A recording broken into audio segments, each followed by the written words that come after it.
একদিন অফিসে কাজ করার সময় মেয়েটির পোশাক উপরে সরে যায়, যার ফলে তার সাদা লেস ইনারওয়ারের এক ঝলক বসের চোখে পড়ে যায়।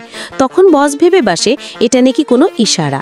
তারপর সে মেয়েটির আরও কাছাকাছি যায়, কিন্তু মেয়েটি নিজেকে সামলাচ্ছিল। তবে এবার মেয়েটির পোশাক কাঁধ থেকে সরে যায়।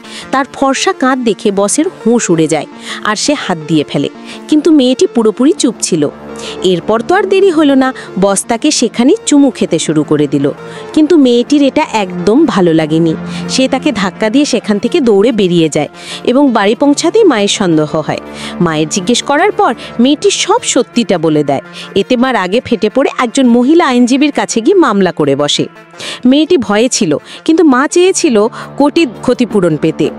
হঠাৎ মেয়েটির মায়ের দাখিল করা কাগজপত্র ভুল করে বসের স্ত্রীর হাতে চলে যায়, আর স্বামীর কীর্তির কথা জানার পর ভেতর থেকে ভেঙে পড়ে সে, এবং এই কারণেই বিষ খেয়ে নিজের জীবন শেষ করে ফেলে। যখন বস বাড়ি ফিরে আসে, তখন তার চোখের সামনে স্ত্রীর লাশ আর কোর্টের নোটিশ। একটিমাত্র ভুল বোঝাবুঝি তার সব কিছু কেড়ে নিয়েছিল। পরদিন সে কোর্টে গিয়ে কোনো তর্ক না করে সরাসরি 1 কোটি টাকার চেক সই করে মেয়েটিকে ধরিয়ে দেয় এবং তাকিয়ে থেকে চুপচাপ চলে যায়। মেয়েটির ভেতরে ভেতর ভয় জমতে থাকে। কয়েকদিন পর তার পুরো পরিবার সমুদ্র তটে ছুটি কাটাতে যায়। সেখানে মেয়েটির চোখে পড়ে বসের এক ঝলক। সে তাকে অনুসরণ করে, কিন্তু বস আর দেখা যায় না। ঠিক পরের দিনই হঠাৎ তার ছোট ভাই সমুদ্রে ডুবে মারা যায়, এবং সেই মুহূর্তে বসের মুখ একবার ভেসে ওঠে, আবার মিলিয়ে যায়। এখন মেয়েটি বুঝে গিয়েছিল এটা প্রতিশোধ, কিন্তু রিপোর্ট বলছিল মৃত্যু ডুবে হয় সত্যি। এর কিছুদিন পরেই হঠাৎ তার মা আর বাবারও মৃত্যু ঘটে। তখন ব্যাপারটা পরিষ্কার হয়ে যায়, এবার বড় ভাইয়ের পালা।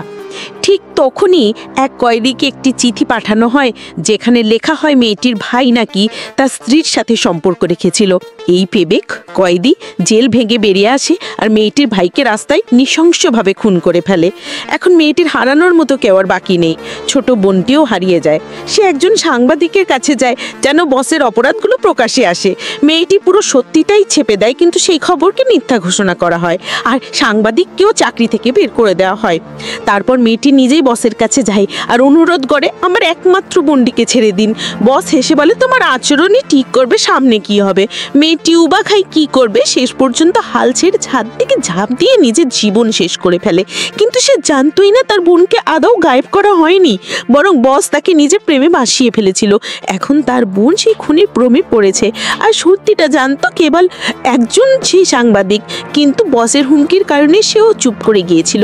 আর এভাবেই এক ভুল বোঝাবুঝি থেকে শুরু হওয়া গল্প শেষ পর্যন্ত পুরো পরিবারকে গ্রাস করলো।